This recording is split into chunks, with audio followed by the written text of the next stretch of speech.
group. I was in a group called New World Okay. that was signed to my godfather's label, Unlimited Gold. He said this will be the stepping stone to people really knowing who you are and what you're about. So we did an entire record. We actually put out a single called "Don't Let Go," which was a ballad that my godfather produced and locally in LA. And it did well. It did, well for us. It did great. Uh, After that, uh, my godfather, he disbanded his label, and then I ended up joining a group called Tease right directly after that. And I was kind of like the keyboard player, so and so. But at that time, I was also part of uh, I was part of a production group in the Valley, in San Fernando Valley, called Jam Power Records, where I was also producing new artists at the same time. So Ah, I was always busy, man. I was doing two and three things at once, even as a young guy. So I did a lot. That's where I got a lot of my work ethic by working with Tees and working with this company called Jam Power Records in the Valley. now I think one of the things I've heard about Barry White, I've seen some clips of him talking about the business that it's it's you have to work and about all the ins and outs of the business. Being that close to you, did he explain this is the business side? Everything from publishing and points and all this stuff and Oh yeah, about yeah, yeah, yeah. I mean, so far it's like that part was easy. to I learn. think to learn about the business. The bad part was that at that particular time, the business was changing.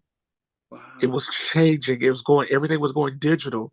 Everything was just really changing as far as the business ethic of the music business was changing. So yeah, it was cool that I did learn a lot about the old school, but everything was just changing so fast. So I was in a position to where it's like, okay, we're entering a new area for the music and the music business. Uh, so it was a little difficult for me, but at the same time, it was very challenging. But it was something that I was willing to accept. When man becomes disenchanted with just making a living, when he turns to greed, it kills him every time. These same companies who are crying, we're going out of business, we're going out of business, we're going out of business, are the same companies who make the blank tape. So you have a record division and a tape division. The blank tape enables one to record music today. Technology has put everything in our hands where we can record music today without paying for it. That's too bad that the industry put that kind of weapon out there to kill themselves.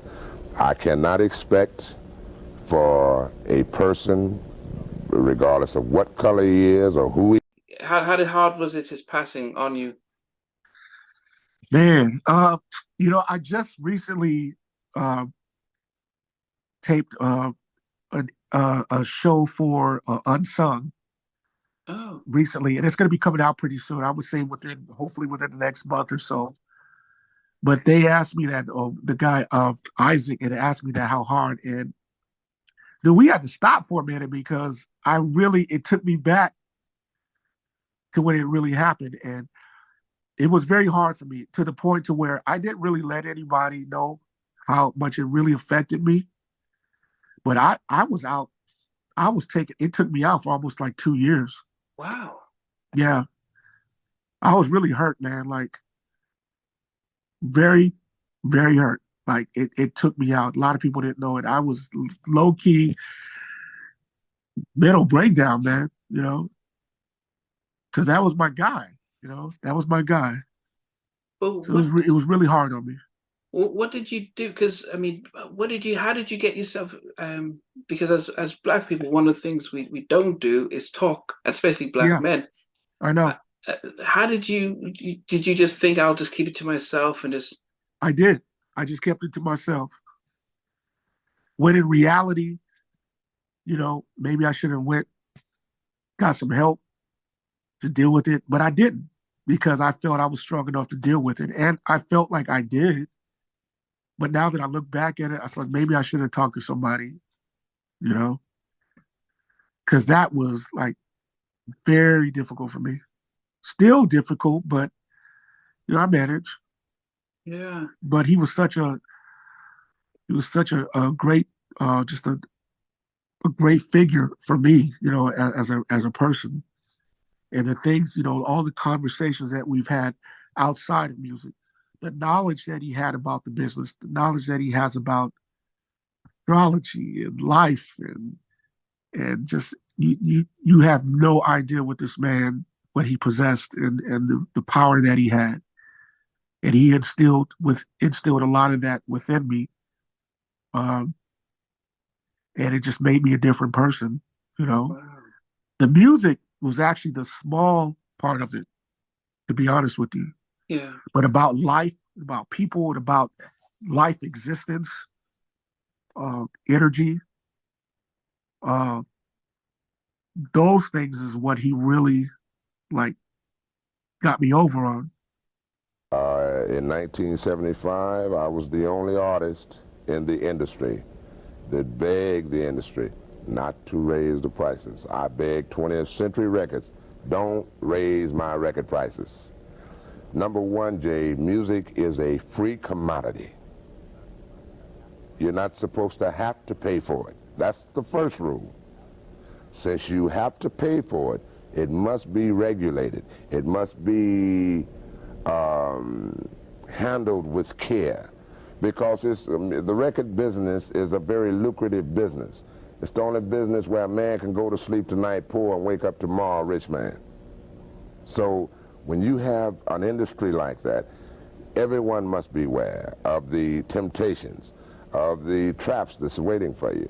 It really taught me and about people, how to read people, And again, like I said, I'm not, why don't the lights go out? Lights just went out. I'm like, what happened? What the? Wait a minute. Why the lights go out? Yeah, I just They just went out. Yeah, but it's like I said, I was saying, nobody is perfect, and I get that. Nnamdi, nobody is perfect. You can't be the perfect individual. And, he really, by far, he wasn't perfect either, but it's just the information and the knowledge that he instilled within me was just more than has kept me afloat in this business, still here today. Yeah. And I thank him for that and his energy for that. Because if he didn't, man,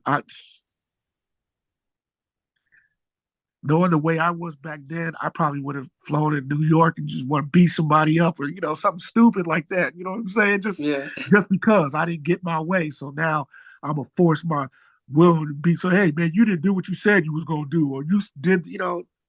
Who knows, man? Yeah. I was just a different person back then than I am now. Totally different person. For me, I think.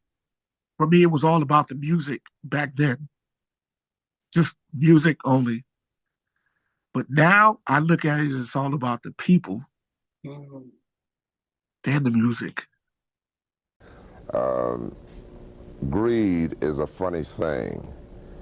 Once you take a bite of it, it tends to turn on you and start eating you up. The industry was making enough money. The industry was growing fast enough.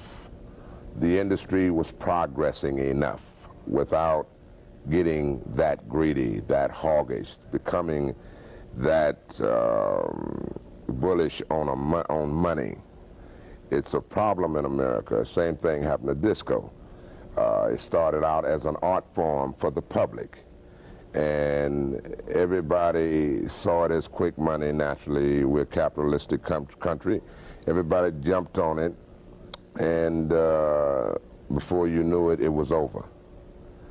The record industry is no different, and we are no exception to greed and the repercussions of greed. I've seen some old clips of Barry White talking about the need to change and adapt around the music industry, and I'm thinking he was saying this in the 70s about this this big studios, we're not going to use that, and we're going to use computers. You're going to have. I'm thinking, man, this guy. Like I said, yeah. Like I said earlier, I've been around my godfather since I was 9 years old. And there's things that he's told me back then that he told me was going to happen. And everything he's told me has come to pass. Wow. That's why when I think about it, I have a notebook full of just notes of everything there. And I wish I would have written down everything he said. I remember it, but a lot of the things that he told me, he was just way ahead of his time. Mm-hmm. And he's always been like that. He has always been like that. He would always pinpoint things. He told me way back in 1990, I'll never forget this. He said, Chuckii, he's called me Chuckii. He said, Chuckii, just so you know, there's going to be a black president. So back then, it's like, man, this, but like, come on, BW, you tripping, man. Come on, man. But he called it. He said, there's going to be a black president probably in probably in another 20 years or so. He said, but it ain't what you're going to think. It's not going to be what you think it is. He said, it's going to be, he would say stuff like, it's going to be the black face of the New World Order, things like crazy, but back then people would say, man, this dude is crazy, but. Yeah, but especially. That's just one little thing. Yeah, but especially with a lot of what he talks about the change in the music industry, about how the industry is changing, how you need to understand the business. He was way ahead of his time. He was the one who told me to get off the bass because I wanted to be a bass player. Oh. He would say, Chuckii, get off that bass, get on them keys. That's what you need to do. He said the keys. This was before computers, before all the drum machines, before all of that. He said, start focusing on those keyboards. He said, because the keyboards are going to replicate everything. He said, everything, Chuckii. And when I say everything, I mean everything. And this was like maybe 6 or 7 years before. That's incredible. How you knew that. How that's incredible. You need to watch some of his clips, the interviews, and you see him saying these things from the 70s. And you're like, wait a minute, this is stuff, no one's talking about this. He already knew. He had that. See, he had that Virgo rising, and that I forgot the word, but it's just like an intuition, like a forward process to where he already seen it in his head. So, and he had no filter either. If you really know him and you sit down with him, he will tell you he'll tell you exactly what it is, and all of his different philosophies and things that he spoke about, I adapted at a very early age. I really did. And it really helped me to define the way I need to move in this business. Because if I didn't, I just would have been your average person, probably been long forgotten, But the things that he taught me, it made me move a certain way. And I'm thankful for that. He still lives in me, his spirit he still lives in me. But man, I miss that dude so much, man. You have no idea.